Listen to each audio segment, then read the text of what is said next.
The old people in my village always said one thing. If you hear your name whispered from the Njaba River after sunset, don't answer, because whatever called you isn't human. Most people laughed at that warning, until the night my elder brother disappeared. He wasn't the first, and he wouldn't be the last. My name is Chisom, and I grew up in a peaceful village not far from the famous Njaba River in southeastern Nigeria. During the day, the river was beautiful. Fishermen cast their nets into its sparkling waters. Women washed clothes along its banks. Children chased each other beneath the tall palm trees. But when darkness arrived, everything changed. Not a single canoe remained on the water. Birds stopped singing. Even the crickets became silent. It was as if the entire forest was holding its breath. The elders would lock their doors before sunset. If you value your life, my grandmother always warned, never go near Njaba River at night. As children, we believed she was only trying to scare us, until strange things began happening. First, goats disappeared, then dogs, then people. Every victim vanished without leaving footprints. Only wet footprints leading toward the river, never away from it. The villagers blamed crocodiles. Some blamed kidnappers. Others whispered about river spirits. Nobody truly knew. Then came the night everything changed forever. My elder brother, Obina, was returning from the market. He was strong, fearless, and never believed in village superstitions. He laughed whenever Grandma warned him. There are no spirits, he always said, only frightened people. That evening, heavy rain flooded the roads, forcing him to take the shortcut beside Njaba River. Mother begged him not to. He smiled. I'll be home before dinner. Those were the last words we ever heard from him. Hours passed. Night covered the village. Obina never returned. The next morning, everyone searched the forest. They found his basket, his sandals, and a trail of wet footprints leading into the river. But there were no signs of struggle, no blood, nothing. It was as though the river had swallowed him whole. Mother cried for weeks. Father stopped speaking. Grandmother simply stared at the river and whispered, "It has awakened again." Nobody understood what she meant until she finally revealed a secret buried for generations. Long before our village existed, the land had suffered a terrible drought. The crops died, children starved, people begged the gods for rain. According to legend, a mysterious woman appeared beside the river one night. She promised endless water, healthy harvests, prosperity forever. But she demanded something in return. Every generation, she said, the river must receive one soul. The desperate villagers agreed. Rain fell immediately. The river overflowed with fish. The land became fertile once again. But from that day onward, every generation, someone disappeared. The elders secretly chose a sacrifice, and the river remained satisfied. Until one generation refused. That was when the disappearances became random. The river no longer waited for permission. It simply took whoever it wanted. I refused to believe such a story. How could a river demand lives? It sounded impossible. Yet, my brother was gone. Months passed. Then one evening, I heard it. A whisper, soft, gentle, almost comforting. Chisom. I froze. The voice sounded exactly like Obina. Again, Chisom, help me. It was coming from the river. Every instinct told me to run, but my heart overpowered my fear. What if he was alive? What if everyone had been wrong? I grabbed a lantern and followed the voice through the forest. The deeper I walked, the colder the air became. The trees seemed taller. The shadows stretched unnaturally. When I reached the river bank, the water was completely still. No ripples, no wind, no insects, nothing. Then a face slowly appeared beneath the water. Obina. His eyes were open. He smiled. Come closer. I stepped forward. The water remained perfectly calm. Just a little closer, he whispered. Something felt wrong. His lips were moving, but his voice came from behind me. I turned around. Nobody. When I looked back, the smiling face had changed. It was no longer my brother. Its eyes were completely black. Its mouth stretched impossibly wide. Its skin looked like cracked mud soaked in water. It reached one hand out from the river. Its fingers were far too long. Then it laughed, a horrible sound that echoed through the forest. I stumbled backward and fell. My lantern shattered. Darkness swallowed everything. Suddenly, I remembered Grandma's warning. Never answer the river.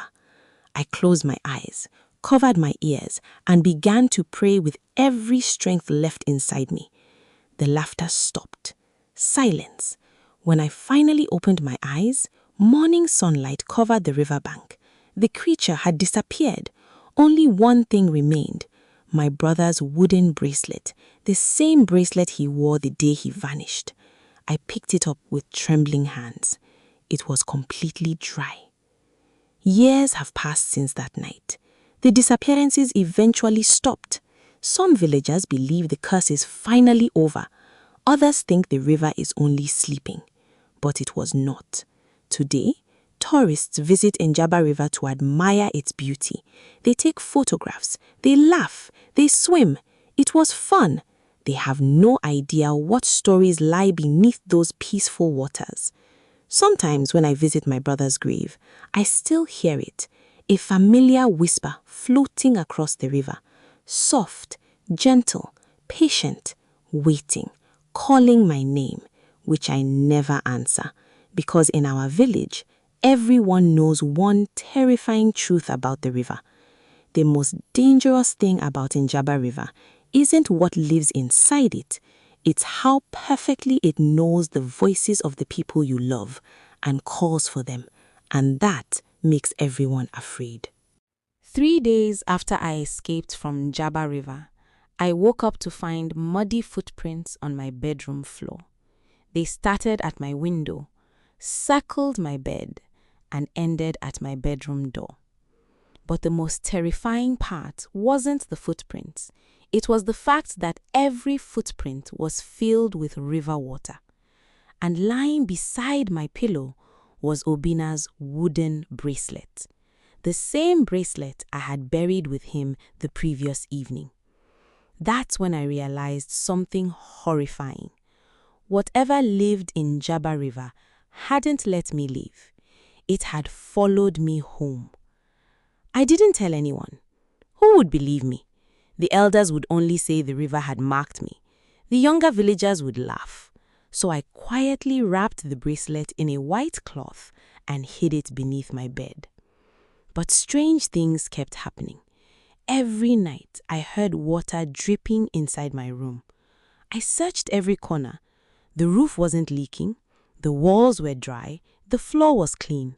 Yet the sound continued until dawn. Soon, I stopped sleeping.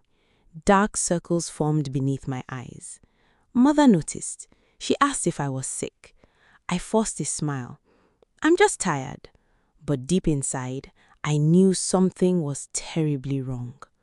One afternoon, while helping Father repair our fence, a little girl from the neighboring compound approached me.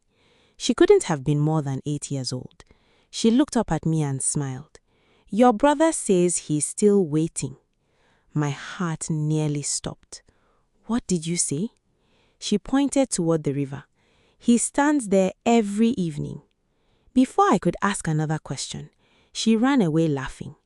When I found her mother moments later, the woman looked confused. My daughter? She shook her head. She's been staying with her grandmother in another village for 2 weeks. Cold fear spread through my body. If that child wasn't here, then who had spoken to me? That evening, I went to see Grandma. She listened without interrupting. When she finished, she closed her eyes. The river has chosen you. I immediately stood. I didn't choose it. She sighed. No one ever does. Then she told me another secret. Long ago, the river didn't only take people. Sometimes it chose a living person to become its messenger. Someone who could hear voices hidden beneath the water. Someone trapped between our world and theirs. I refused to believe it until Grandma placed her wrinkled hand on my forehead. Tonight, she whispered, don't look into the river. Of course, I didn't listen. Curiosity has destroyed many people. That night, I returned to Njaba River carrying another lantern. The moon was brighter than before. The river looked peaceful, beautiful, almost inviting. Then the water moved. Not from the wind, not from a fish. Something was walking beneath the surface. The footsteps created ripples without breaking the water, slowly coming toward me. I wanted to run. Instead, I stood frozen. The footsteps stopped only a few meters away. Then the surface became clear like polished glass. I looked down. At first, I saw my own reflection. Then, another face appeared beside mine. Soon, hundreds of faces stared upward from beneath the river. Men, women, children, old people, every missing villager, every person the river had ever taken. Their eyes slowly opened. Together, they whispered one sentence. Help us. I staggered backward. The whispers grew louder. The sound echoed through the forest. Birds flew from the trees. The river began to boil. Then every face disappeared at once. Only Obinna remained. This time, he wasn't smiling. His eyes were full of fear. He raised one shaking finger, not toward me, behind me. I turned. Standing among the trees was the woman in white from Grandma's old story. Her clothes floated although there was no wind. Her feet never touched the ground. She simply watched me. Then she spoke. You've heard them. Her voice sounded calm. They cannot leave. I tried to speak. Nothing came out. She continued. The river doesn't keep the dead. It keeps promises. Before I could ask what she meant, she vanished. Not by fading away. She dissolved into countless drops of water that fell silently onto the ground. The next morning, the entire village woke to terrible news. This time, it wasn't a traveler. It wasn't a fisherman. It was the village chief. His walking stick was found beside the river, just like Obinna's sandals, just like every victim before him. Fear spread faster than wildfire. Families refused to leave their homes. Even the bravest hunters avoided the forest. The elders called an emergency gathering. For the first time in generations, they admitted the truth. Njaba River was awake again, and it was no longer taking people at random. It was searching for something. That night, Grandma handed me an old leather pouch. Inside was a faded map. The edges were torn. Strange symbols covered the paper. She pointed toward the northern hills. There is a forgotten shrine hidden beyond the forest. No one has entered it for over 100 years. I looked at the strange markings. What is this place? Grandma's hands trembled. The place where the first promise was made. She looked directly into my eyes. If the truth about Njaba River still exists, you'll find it there. I folded the ancient map carefully and slipped it into my bag. Outside, thunder rolled across the sky. Far away, the river whispered my name again. This time, it wasn't alone. Hundreds of voices whispered together, "Come back." I looked toward the dark forest, and for the first time, I realized the greatest secret of Njaba River wasn't hidden beneath its waters. It was waiting beyond them.